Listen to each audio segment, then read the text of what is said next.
Aleluia, aleluia. Pode tomar o seu lugar aí nesse momento. À medida que nós cantávamos essa canção, eu me lembrei de um texto do apóstolo Paulo e eu queria ter mais um tempo de você de oração. À medida que nós estávamos orando aqui às 5 horas, nós oramos todo domingo às 17 horas aqui, e eu me lembrei de um texto do apóstolo Paulo, e a Bíblia nos ensina que Deus nos quer de forma integral, tanto corpo quanto alma e espírito, totalmente rendidos diante do nosso Deus. Porém, todos nós temos fraquezas, todos nós carecemos, somos carentes da graça, da misericórdia e do favor de Deus. E eu me lembrei em 2 Coríntios capítulo 12, o apóstolo Paulo disse assim: por isso, por amor de Cristo, regozijo-me nas fraquezas, nos insultos, nas necessidades, nas perseguições, nas angústias, pois quando sou fraco, é que sou forte. O apóstolo Paulo disse isso: pois quando sou fraco, é que eu sou forte. E nesse momento, você vai colocar as suas fraquezas, as suas necessidades, as suas carências, diante de um Deus que pode tudo. Diante de um Deus, irmãos, que é todo poderoso. E que não há nada impossível diante desse Deus.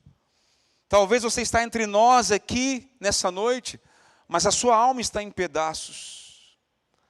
Talvez você está entre nós aqui hoje à noite, mas enfrenta lutas severas, situações que geram angústia no seu coração, e que nesse momento, nesta hora, nessa oportunidade, você vai poder falar com Deus, da verdade do seu coração, com a sinceridade do seu coração e com as suas palavras.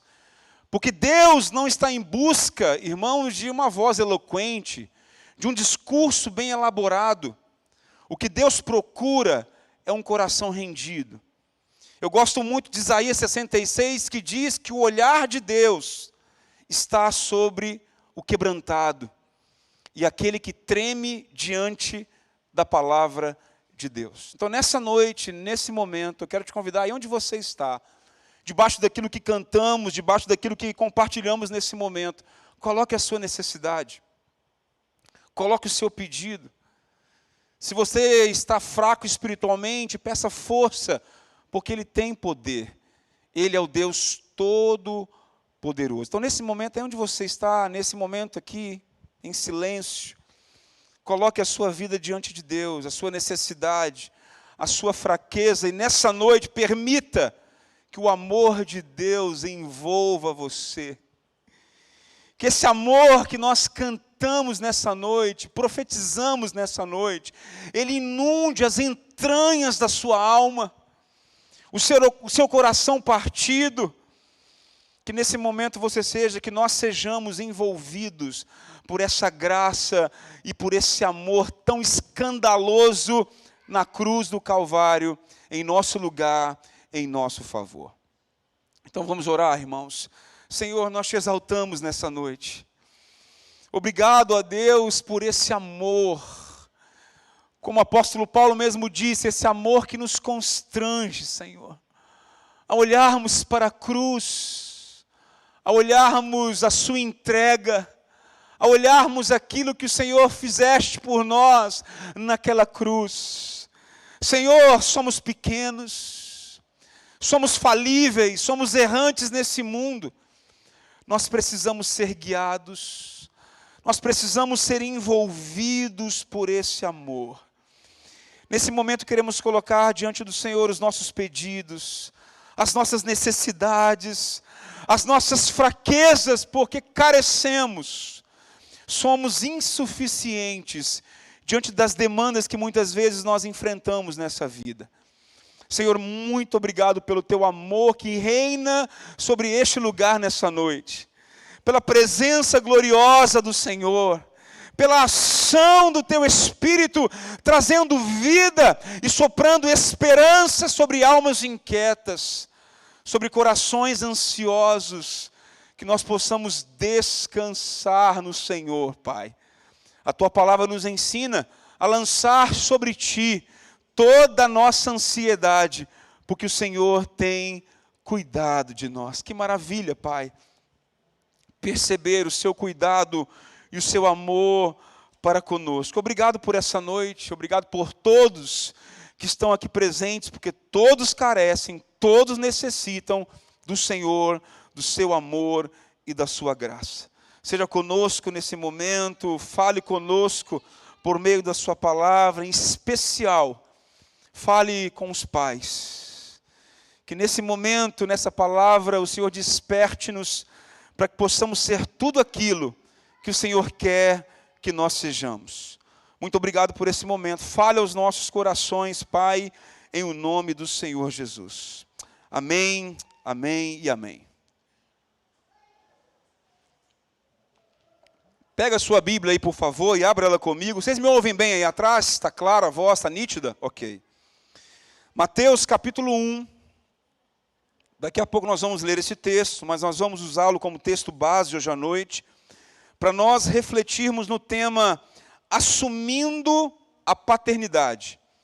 Então o texto principal de hoje à noite, nós vamos refletir, olhar para José, esposo de Maria e pai de nosso Senhor Jesus Cristo. Então quero que você abra comigo esse texto, Mateus capítulo 1, nós vamos ler daqui a pouquinho, do versículo 18 ao versículo 25. Então eu queria falar a todos, obviamente, mas especialmente falar aos pais, até mesmo porque hoje é o dia dos pais, né? O dia que nós separamos para comemorar, honrar e valorizar esses homens guerreiros, esses homens que lutam por suas famílias, esses homens que se esforçam para serem tudo aquilo que o Senhor quer que nós sejamos. Porém, a realidade do que nós vivemos e vemos no dia a dia da nossa vida, nós percebemos os desafios que nós temos em relação às nossas famílias, em especial para com os nossos filhos. E eu quero iniciar a minha palavra, antes de ler Mateus capítulo 1, trazendo a você algumas estatísticas. Não são estatísticas do nosso país, né, porque nós não temos um trabalho tão apurado de estatística no nosso país em relação a esse assunto, mas eu tive acesso a uma pesquisa que 2 doutores fizeram nos Estados Unidos, e o tema desse artigo é o seguinte, me ouça aí com atenção. O tema do artigo é o seguinte: casamento, o lugar mais seguro para mulheres e crianças. E o artigo é o seguinte, ele fala sobre os efeitos danosos da ausência paterna na vida das crianças. Então foi feita uma grande pesquisa nos Estados Unidos, 2 doutores, né, que trabalham nessa área, que militam nessa área, promoveram uma grande pesquisa para mostrar as evidências, os efeitos danosos da ausência paterna na vida das crianças. Eu queria trazer para você rapidamente aqui o resultado dessa pesquisa. E o resultado é o seguinte: a ausência, né, do pai, a figura paterna, traz efeitos muito danosos na formação das crianças. Por exemplo, as crianças têm 6,6 vezes mais chances de engravidar na adolescência, no caso aqui, obviamente, as meninas. Tem 24,3 vezes mais chances de fugir de casa. Tem 15,3 vezes mais chances de apresentar desordens comportamentais. 6,3 vezes mais chances de terminar em instituições de amparo estatal. 6,6 vezes mais chance de abandonar a escola. 33 vezes mais chances de sofrer ou cometer abusos na área da sexualidade. E também, não trago aqui especificamente a porcentagem, mas fala do crescimento do comportamento autodestrutivo. Isso já é do nosso conhecimento, mas é sempre bom nós trazermos à nossa memória a importância, no contexto da família, a importância da figura paterna. E nós que lidamos com as pessoas, lidamos com a igreja, lidamos com as famílias de maneira geral, nós observamos isso de fato na prática. É um desafio olhar para as novas gerações e ver a dificuldade, os desafios que estão diante dos nossos filhos, das nossas crianças, dos nossos adolescentes. E o que eu queria deixar claro nessa noite é que a nossa omissão pode custar muito caro. A Bíblia vai dizer que se nós sabemos o que devemos fazer e não fazemos, aquele que sabe o que deve fazer e não faz, comete pecado. Todos nós aqui que somos pais temos consciência da nossa responsabilidade, daquilo que Deus nos confiou em relação aos nossos filhos. Mas nós muitas vezes não vivemos com intensidade aquilo que Deus quer que nós vivamos. Há um chamado urgente para pensarmos, refletirmos sobre paternidade. Porque às vezes reduzimos a paternidade apenas a procriar, apenas a gerar. Mas pensar em paternidade é muito além apenas de ter uma parte, de participar, na formação de uma vida. Podemos e devemos ir muito além. Irmãos, com certeza, e a cada dia, e a cada semana, nós ouvimos sobre muitas atrocidades. O quanto nossas crianças estão sendo atingidas, essa semana mesmo, no nosso pequeno grupo.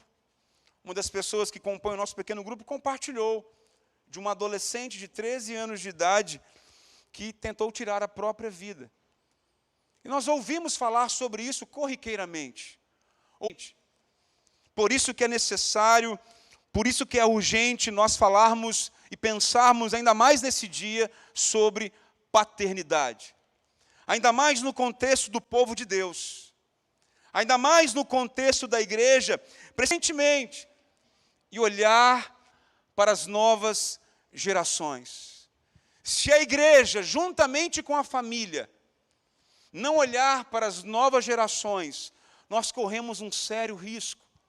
Se você olhar as pesquisas e as estatísticas, a evasão dessas crianças e adolescentes que vão crescendo, elas saem de um contexto da igreja de maneira corriqueira.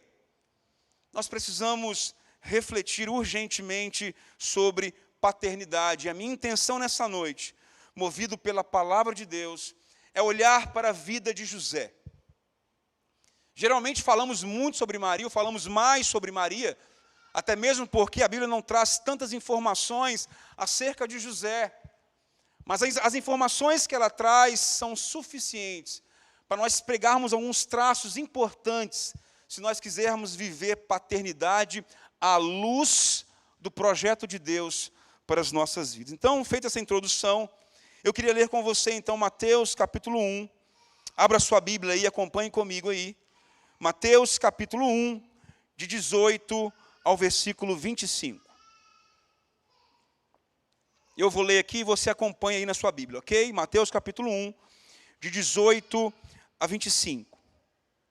O texto fala assim: foi assim o nascimento de Jesus Cristo. Maria, sua mãe, estava prometida em casamento a José. Mas antes que se unissem, achou-se grávida pelo Espírito Santo. Por ser José, seu marido, um homem justo, e não querendo expô-la à desonra pública, pretendia anular o casamento secretamente. Mas depois de ter pensado nisso, apareceu-lhe um anjo do Senhor em sonho e disse: José, filho de Davi, não tema receber Maria como sua esposa, pois o que nela foi gerado procede do Espírito Santo. Ela dará luz a um filho e você deverá dar-lhe o nome de Jesus, porque ele salvará o seu povo dos seus pecados. Tudo isso aconteceu para que se cumprisse o que o Senhor dissera pelo profeta: a virgem ficará grávida e dará à luz a um filho, e lhe chamarão Emanuel. que significa Deus conosco. Ao acordar, José fez o que o anjo do Senhor lhe tinha ordenado e recebeu Maria como sua esposa. Mas não teve relações com ela enquanto ela não deu à luz a um filho e lhe pôs o nome de Jesus. Então, irmãos, nós vamos ser nessa noite inspirados pela vida de José. Eu quero trazer a você um resumo bem rápido, para que a gente possa extrair desse exemplo princípios importantes para a nossa paternidade, à luz da palavra de Deus. Primeiro, eles estavam noivos. E é muito interessante nós percebermos que o noivado judaico é bem diferente do noivado dos nossos dias, no mundo ocidental aqui. O noivado, na verdade, eles estavam prometidos um ao outro no casamento. Legalmente, eles já estavam prometidos um ao outro. Legalmente, eles já estavam casados. E ao olhar para o texto, percebemos exatamente isso no versículo 18. Maria, sua mãe, estava prometida em casamento a José. E nesse cenário todo, a Bíblia vai dizer que Maria estava grávida. Ela achou-se grávida. O interessante nesse texto é nós percebermos um grande mistério, porque aquilo que foi gerado no ventre de Maria foi gerado por uma ação sobrenatural de Deus. Os evangelhos vão dizer que o poder do Espírito Santo envolveu Maria de tal maneira que gerou no ventre daquela mulher a vida do Filho de Deus. Porém, Maria estava grávida, só que ela não estava casada. Ela estava prometida em casamento, mas de fato ainda não estava casada diante da sociedade. Imagine o que as pessoas pensaram acerca de Maria. E para sermos mais específicos ainda, imagine o que se passou no coração de José. O interessante é que ao olharmos para a lei dizia que ela deveria ser apedrejada até a morte. Se você ler, não precisa ler agora, mas se quiser anotar como referência aí, Deuteronômio capítulo 22, versículo 23 e 24, e Deuteronômio capítulo 24, versículo 1, a lei dizia que os adúlteros, ambos, deveriam ser levados às portas da cidade e deveriam ser publicamente apedrejados até a morte. Então é isso que a lei dizia acerca daquela que adulterou. É claro que não foi o caso de Maria, mas com certeza muitos pensaram que Maria havia desonrado o casamento, a promessa do casamento para com José. O interessante é que José, nesse cenário, decidiu deixar Maria. Se você olhar para o texto aí, vem comigo rapidamente aí, ao versículo 19. O versículo 19 diz o seguinte: por ser José, seu marido, um homem justo, e não querendo expô-la à desonra pública, pretendia anular o casamento secretamente. Para anular o noivado, era necessário comprovar a desonra daquela mulher, e seria concedido então a José a carta de divórcio, e o noivado seria desfeito. Mas a grande e a boa notícia desse texto é que houve uma intervenção de Deus. Por mais que houvesse interrogações no coração de José, nós vamos perceber no texto que Deus interviu e que José recebeu Maria como esposa, abraçou Maria e Jesus e foi de fato o guardião, o homem daquele lar, daquela casa, e ele por fim recebeu então Maria como esposa.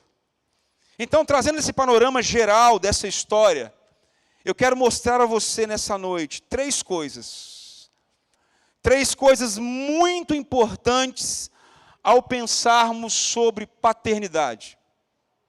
A primeira delas, acolhimento. Paternidade é falar sobre acolher o vulnerável. Se nós olharmos para esse texto, nós vamos ver vulnerabilidades nesse texto. Você imagina Maria explicando para as pessoas que aquilo que havia sido gerado no ventre dela era obra de Deus, era obra do Espírito Santo. Imagine a vulnerabilidade, o medo no coração de Maria. Imagine a situação de José dentro desse todo esse cenário. Imagine a vulnerabilidade de toda essa situação. Quando nós olhamos para as nossas crianças, criança é vulnerável. A criança, os nossos filhos, eles estão em formação. E se nós olharmos para os nossos dias, irmãos, há um grande movimento, seja ideológico, seja vários movimentos, que visam destruir as nossas crianças. Há todo um movimento das trevas para destruir, para desconstruir, para que as nossas crianças e filhos não desenvolvam e não vivam tudo aquilo que Deus tem para cada uma delas. É impossível nós falarmos de paternidade sem falar sobre acolhimento, porque paternidade é acolher o vulnerável, é instruir os nossos filhos, é mostrar a eles o caminho em que eles devem andar, porque se nós não o fizermos, o mundo o fará.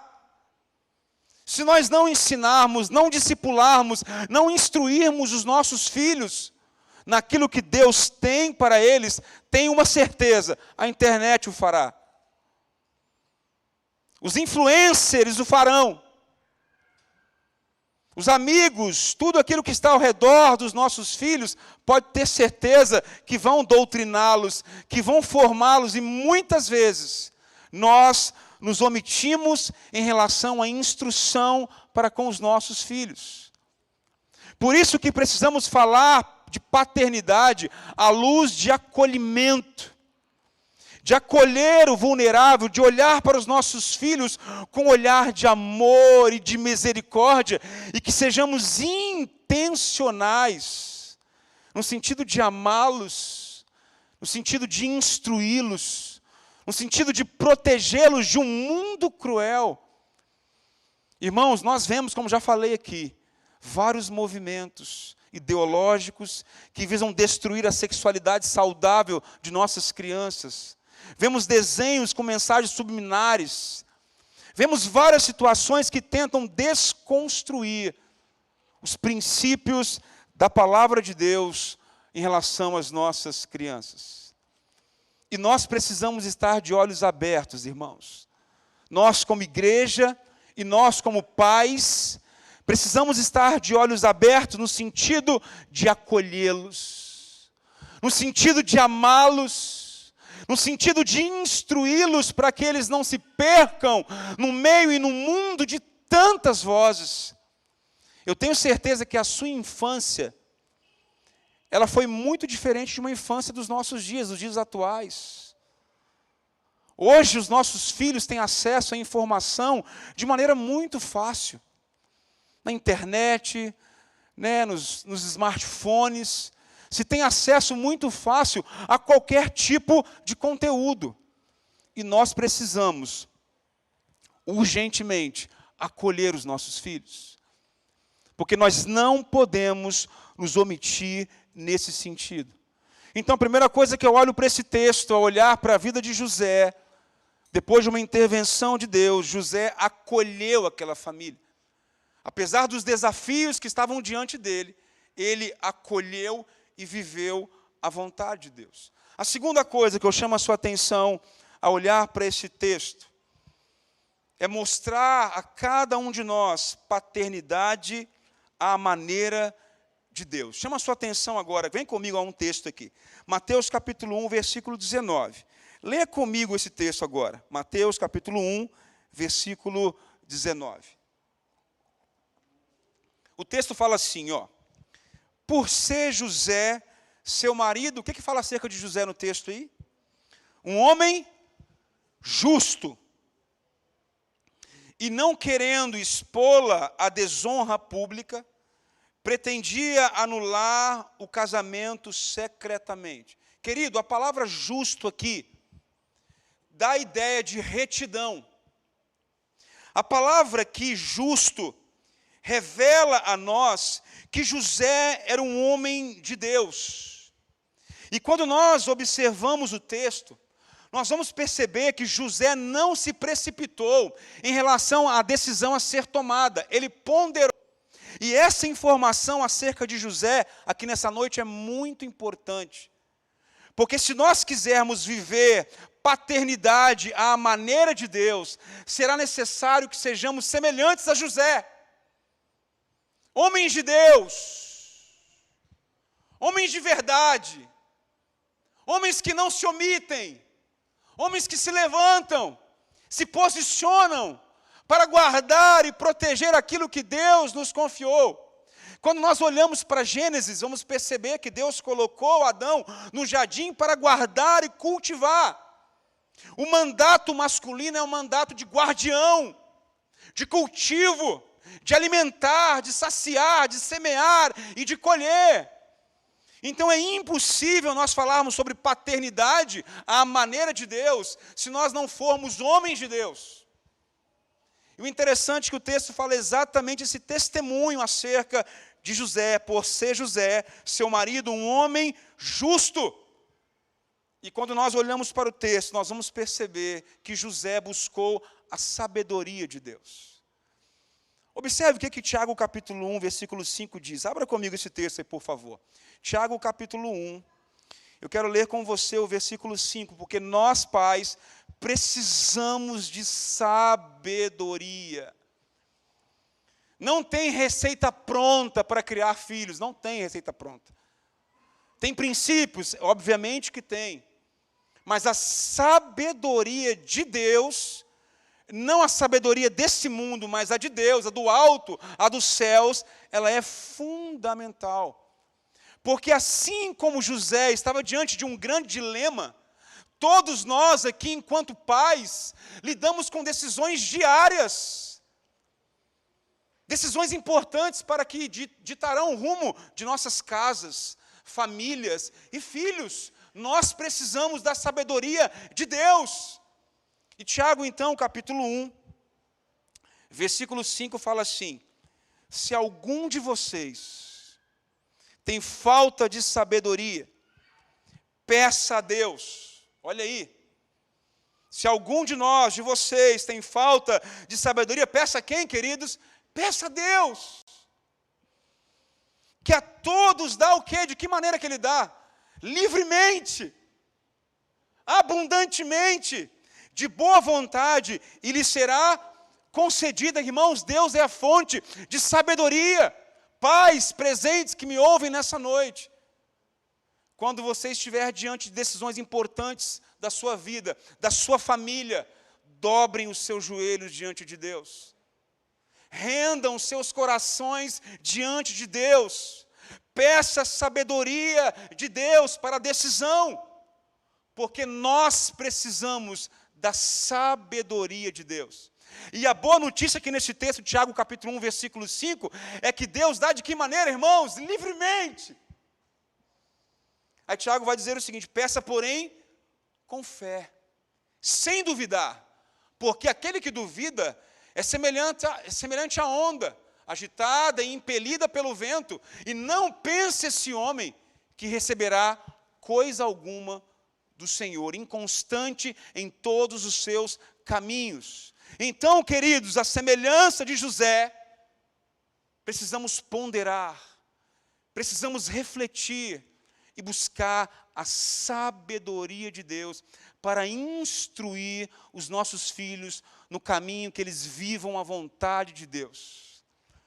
Irmãos, quando eu olho para esse mundo, quando eu olho para os desafios que a nova geração há de enfrentar, está enfrentando e enfrentará, nós precisamos de sabedoria.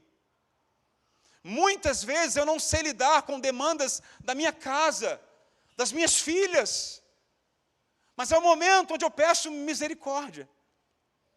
É o momento onde eu entro no meu quarto, fecho a porta e, Pai, me dá sabedoria. A sabedoria de Deus para instruí-las, para admoestá-las, para ensiná-las, para que elas caminhem no centro da vontade de Deus. Irmãos, nós somos insuficientes diante das demandas que esse mundo nos traz. Será que você ora pelos seus filhos? Pai, que me ouve nessa noite.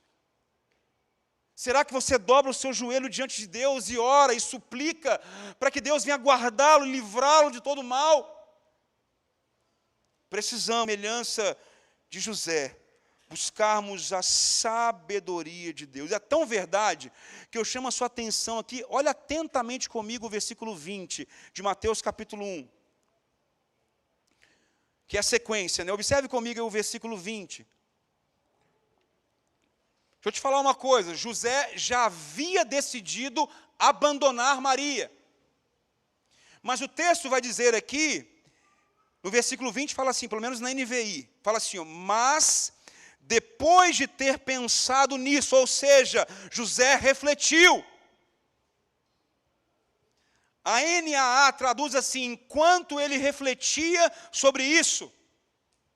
A revista atualizada traduz assim, enquanto ponderava nessas coisas. Será que temos refletido sobre a nossa paternidade? Será que temos ponderado, refletido, pensado acerca da grande responsabilidade que temos de cuidar daquilo que na verdade não pertence a nós? Salmo 127 vai dizer que os filhos são o quê? Herança do Senhor, é do Senhor. O fruto do ventre, o seu galardão, uma recompensa que Deus dá. Mas nós estamos cuidando, zelando e sendo guardiões de algo que pertence a quem? Pertence a Deus. Por isso, pais, precisamos ser homens de oração. Precisamos orar. Porque você não tem ideia o que o seu filho espera nas escolas, nas universidades, nos contextos onde ele vai ter que pisar. E nós precisamos, à semelhança de José e outros homens de Deus, precisamos orar, como guerreiros, como valentes, porque a oração move a mão de Deus. À medida que eu oro, Deus livra. À medida que eu suplico, Deus entende, Deus vai ao encontro das nossas famílias, e absorve, libera e prospera. Então precisamos, à semelhança de José, ponderar, refletir, orar e buscar a sabedoria de Deus. E o que eu acho interessante, no versículo 20, que após José ter pensado e ponderado o que aconteceu, Deus se manifestou. Nesse cenário confuso, Deus se manifesta. Chama a sua atenção aqui, ao versículo 20 novamente. Leia comigo aí. O versículo 20. Fala assim, ó, mas depois de ter pensado nisso, depois de ter ponderado, apareceu-lhe o quê? Um anjo do Senhor em sonho. José teve um sonho. E o anjo do Senhor apareceu e disse a José, José, filho de Davi, não tema receber Maria como sua esposa, pois o que nela foi gerado procede do Espírito Santo. Eu queria fazer uma pergunta a você nessa noite. Há espaço em nossa paternidade para Deus agir? Há espaço em nossa paternidade para Deus agir? O que é melhor para os nossos filhos, a nossa vontade ou a vontade de Deus? O que é melhor para os nossos filhos, a nossa vontade limitada, humana, ou a vontade do Deus Todo-Poderoso que formou o seu filho no seu ventre, mãe? O interessante é que parece haver aqui um disparate entre a vontade de José e a vontade de Deus. Talvez a vontade de José fosse simplesmente casar-se com Maria, ter filhos com Maria. Nos finais de semana, levar Maria e os filhos para darem uma volta em Jerusalém. Passearem, é tão gostoso passear em família. E era costume da época que o pai ensinasse o ofício, o trabalho ao filho, ensinar o ofício ao filho. Talvez essa fosse a vontade de José. Mas quando eu olho para a vontade de Deus, eu me lembrei, refletindo sobre isso nesse texto, de Isaías 55.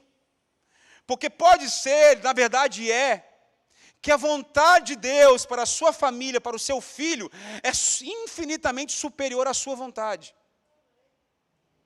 Observe comigo esse texto, eu queria que você abrisse esse texto comigo. Isaías 55, versículos 8 e 9. Olha que texto lindo. Isaías 55, versículo 8 e 9.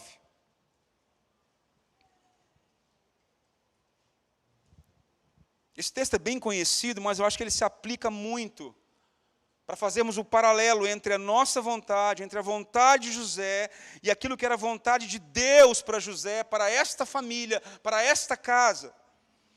Isaías 55, versículos 8 e versículo 9, a Bíblia diz o seguinte: pois os meus pensamentos, aqui quem está falando é Deus, pois os meus pensamentos não são os pensamentos de vocês, nem os seus caminhos são os meus caminhos, declara o Senhor. Assim como os céus são mais altos do que a terra, também os meus caminhos são mais altos do que os seus caminhos. E o Senhor nos diz essa noite: os meus pensamentos são mais altos do que os seus pensamentos. A vontade de Deus para essa família era muito superior, jamais José imaginaria qual seria o propósito, o projeto de Deus para esta família. Como eu falei, só queria ter filhos, provavelmente. Constituir família, ensinar ofício, passear com a família. Mas a vontade de Deus era que essa família fosse guardiã e que apresentasse ao mundo o Salvador.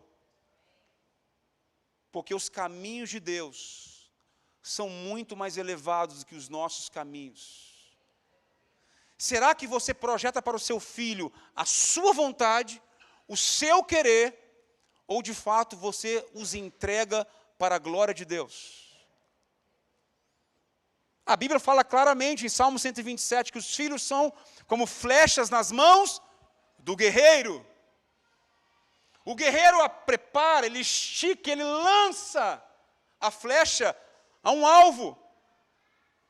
Pensando e traduzindo isso como propósito de Deus, precisamos preparar os nossos filhos para que eles experimentem não a nossa vontade, não o nosso querer, porque somos extremamente limitados.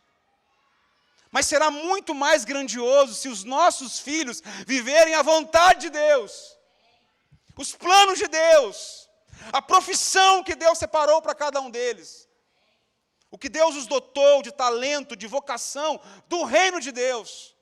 O problema é que nós pensamos paternidade à nossa maneira. Planejamos para os nossos filhos sem considerar a vontade de Deus, que é muito superior à nossa vontade. Filhos são como flechas. Permanecem conosco por um tempo, para serem preparados, para serem instruídos, mas principalmente para serem lançados para o mundo. Lançados do alvo de viverem para a glória de Deus. Chegou a hora, irmãos, de como pais e como pai, vivermos dessa maneira. Pensarmos dessa maneira. Porque os planos de Deus para essa família eram inimagináveis para José. Observe comigo então a sequência do texto aí. Só para você perceber quais eram os planos de Deus para esta casa, para esta família. Mateus capítulo 1, versículos de 21 a 23. Ora, olhem nesse texto, percebam qual era o propósito de Deus para essa família. Vamos lá? De 21 a 23. Olha aí na Bíblia aí, acompanha comigo aí. Ela dará luz a um filho. Olha a vontade de Deus. Ela dará luz a um filho. E você deverá dar-lhe o nome de Jesus. Ela dará luz a um filho, e você, José, deverá dar-lhe o nome de Jesus. Porque o que está sendo gerado no ventre de Maria é a vida de Jesus. E quem é Jesus? Ele é o Salvador.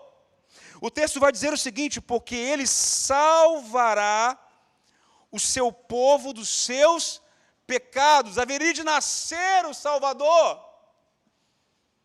As inúmeras profecias do Antigo Testamento acerca do Messias, daquele que haveria de vir e redimir o mundo, a humanidade, se cumprem em uma família. Agora imagina se José se omitisse. Imagina se José não fosse um homem de Deus, um homem temente a Deus, que ponderou, que refletiu e que buscou a sabedoria de Deus. O propósito de Deus para essa família é que eles pudessem cuidar daquele que seria o Salvador. E de fato Jesus nasceu do ventre dessa mulher que é bem-aventurada, escolhida por Deus para trazer ao mundo a vida do Filho de Deus. E se imagina o privilégio que essa família teve de lidar, de cuidar, de ensinar, de instruir esse menino. Interessante que ao olhar para os evangelhos fica obscuro. Jesus só aparece novamente no cenário com 12 anos de idade, quando ele estava no templo, ali com os doutores da lei. Eles tiveram a oportunidade de cuidar, de instruir.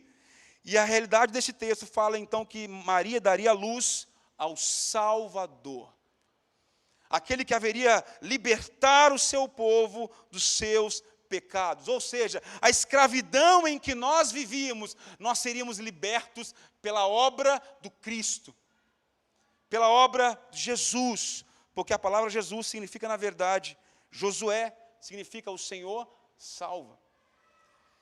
Volte comigo ao texto ainda aí, no 21. Fala o seguinte: tudo isso aconteceu para que se cumprisse o que o Senhor dissera pelo profeta. A virgem ficará grávida e dará luz a um filho e o chamarão Emanuel. E a palavra Emanuel significa o quê, irmãos? Deus conosco. Deus presente. O Deus que abriu mão da sua glória foi reconhecido em figura humana. E vimos o Filho de Deus, cheio de graça e de verdade, veio para o mundo para estar conosco, para viver as nossas dores. A Bíblia vai dizer que Jesus foi tentado à nossa semelhança. Jesus foi tentado em todos os aspectos da sua vida.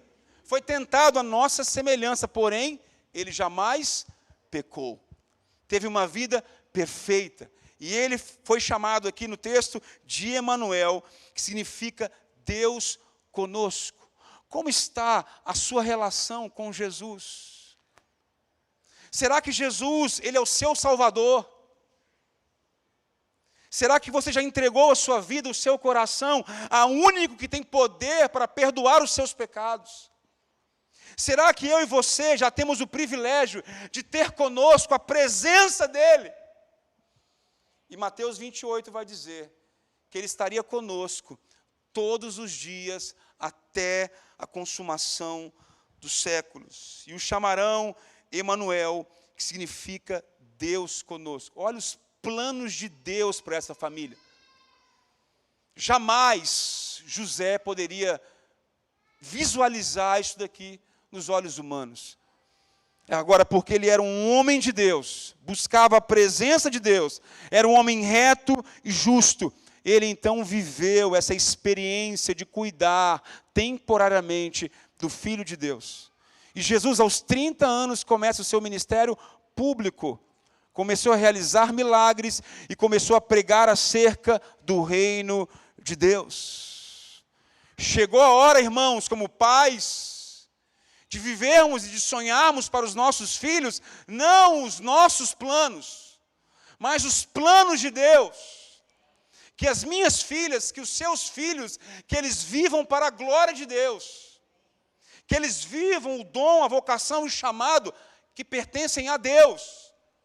Nós não podemos atrapalhar, até mesmo porque eles não nos pertencem. Eles pertencem a Deus. Por isso que o texto nos ensina aqui, e a segunda característica da paternidade aqui, olhar para esse texto, é perceber que precisamos ser pais à maneira de Deus. Terceira e última característica, está aqui no versículo 24 e o versículo 25. Vem comigo ao texto aí. Mateus 1, 24 e 25. Está comigo ainda? Não, alguns, né?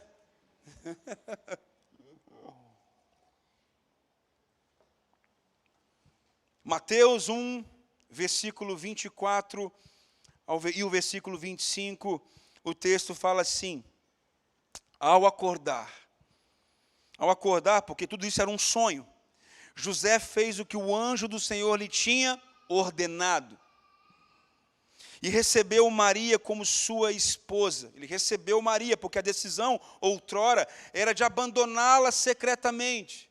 Mas após a intervenção de Deus, porque houve espaço para Deus intervir, então José decide o quê?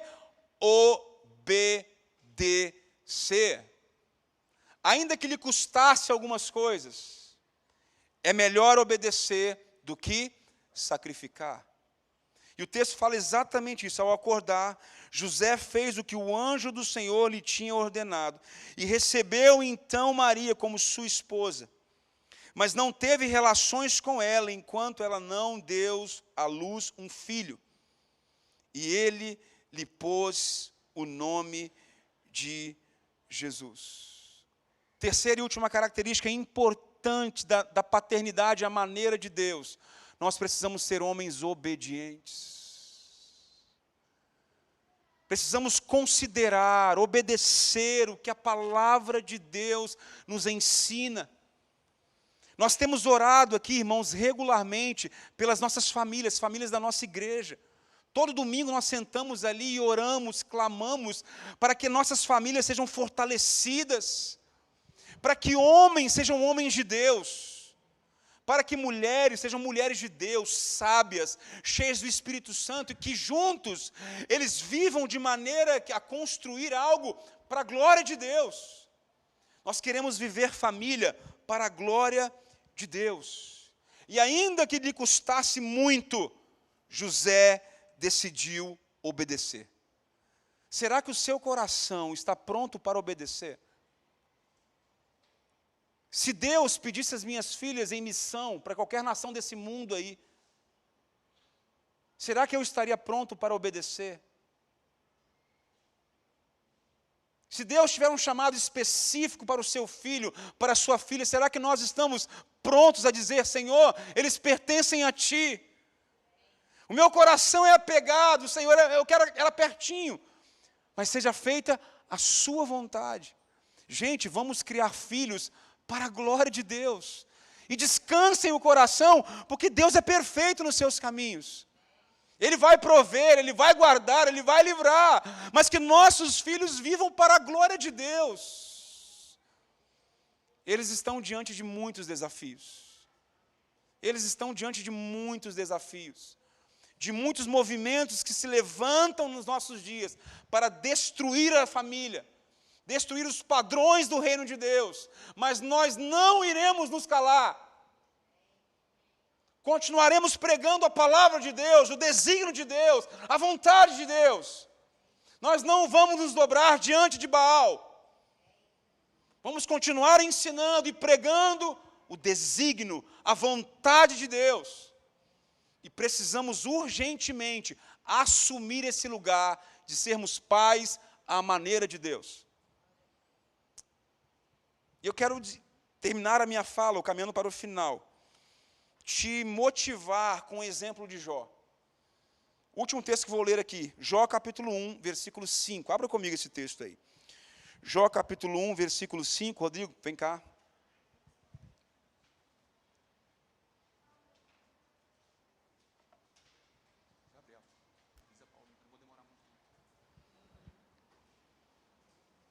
Jó capítulo 1, versículo 5. Olha aqui, vamos ver traços de uma paternidade à maneira de Deus. Jó capítulo 1, versículo 5. Olha que lindo esse texto, queridos. Olha esse texto aqui, Jó 1, 5. Abriu aí? Sim ou não? Sim, então vamos ler.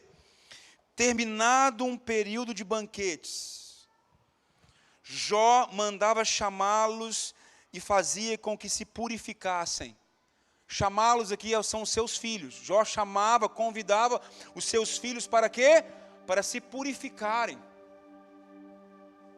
Será que na sua casa há lugar para santificação? Será que chamamos os nossos filhos para perto de nós e ensinamos a eles o caminho que eles devem andar? Será que nós ensinamos a espaço dentro de nossas casas, esses ambientes que são incubadoras espirituais? O texto fala assim, Jó mandava chamá-los e fazia com que eles se purificassem. Olha Jó, cara, de madrugada ele oferecia um holocausto em favor de cada um dos seus filhos. Por que disso, Jó? Pois Jó pensava,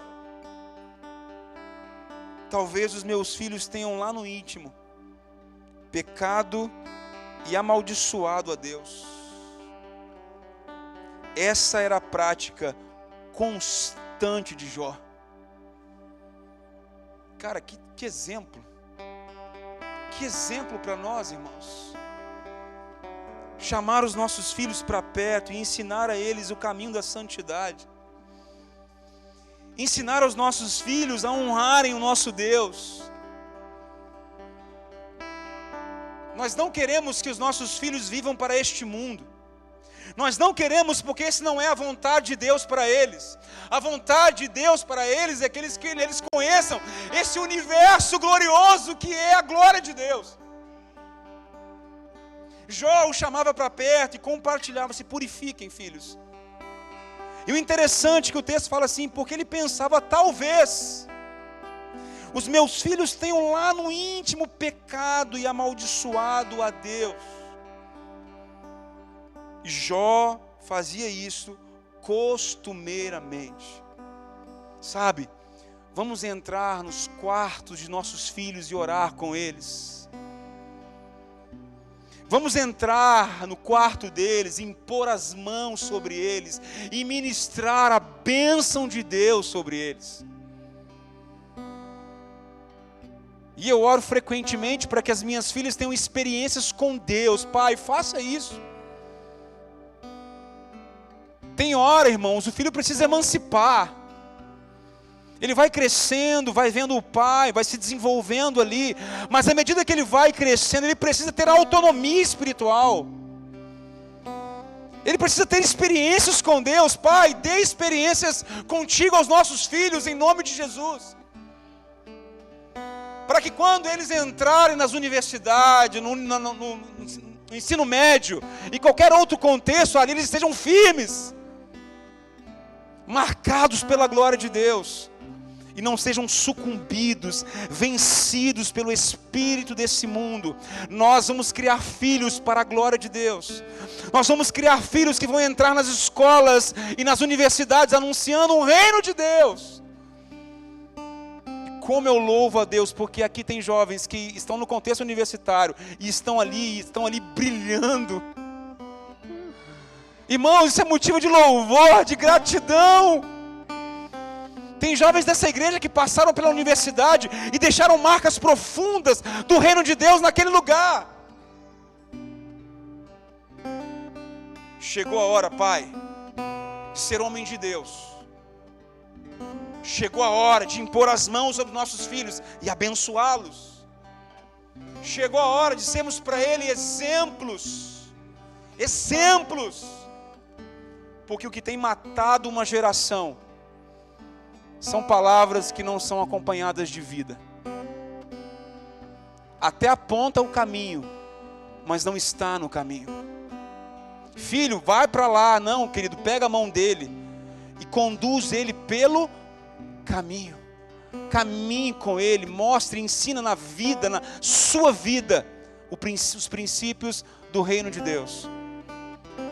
Eu trabalhei muitos anos da minha vida com juventude, e eu ouvia muitos relatos dessa contradição. Isso é muito maléfico para eles, quando eles não veem coerência no que falamos e como nós vivemos. Apontamos o caminho, mas não estamos no caminho. Vamos ser como Jó, orar pelos nossos filhos, sabe, vença a timidez. Pede a Deus ousadia. Pai, faça de mim um homem de verdade, que ora, que intercede, que ensina. Vamos ser pais à maneira de Deus, gente. Esse mundo, ele está caminhando para o fim. As evidências, os sinais estão aí para todos verem. Mas que os nossos filhos vivam para a glória de Deus. Eu queria orar com você, Pai. Nesse momento, eu queria convidar a você, Pai, que onde você está aí, que você ponderasse o que você ouviu. Que você refletisse no que você ouviu. Você lidar com um tesouro que pertence a Deus.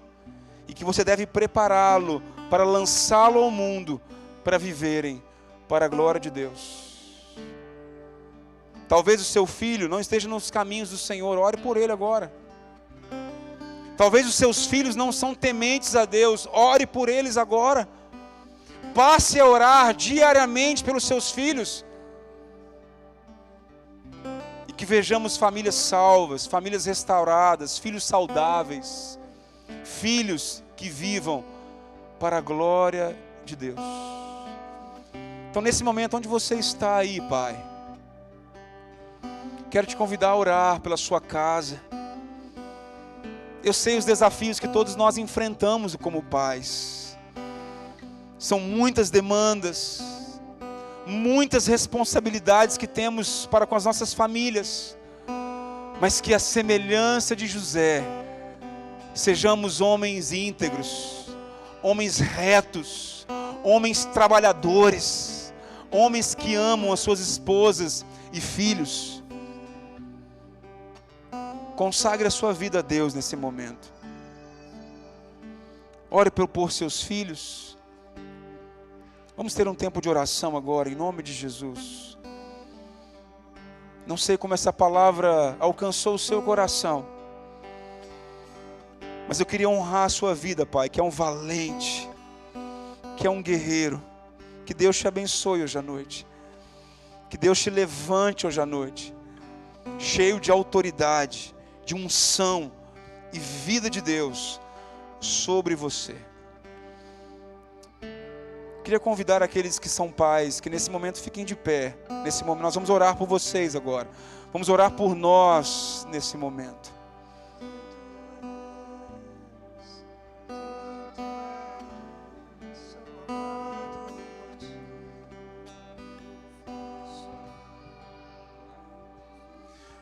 Senhor, eu quero nessa noite te agradecer pelo privilégio que nós temos de sermos pais.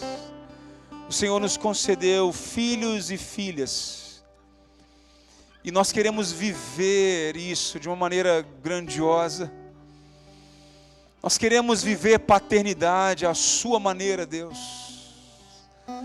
Nós queremos que eles vivam para a glória do teu nome, porque ali serão felizes e plenos em tudo aquilo que eles realizarem. Obrigado por essa noite, por tantos pais que estão presentes aqui, por aqueles que nos acompanham pela internet nessa noite. Que haja um movimento de oração, de consagração das nossas vidas, para que possamos viver tudo aquilo que o Senhor tem para cada um de nós. Queremos consagrar os nossos filhos a Ti, que eles vivam para a glória do Teu nome. Queremos lançá-los como flechas ao alvo, que eles vivam para a glória do Teu nome. Te agradecemos, Deus, renova as forças. Eu sei que muitos são os desafios, mas renova as forças de cada um de nós, que sejamos pais verdadeiramente rendidos diante do Senhor. Te agradecemos e te suplicamos nessa noite, em o nome do Senhor Jesus. Amém. Toma o seu lugar agora, nós vamos assistir um pequeno vídeo.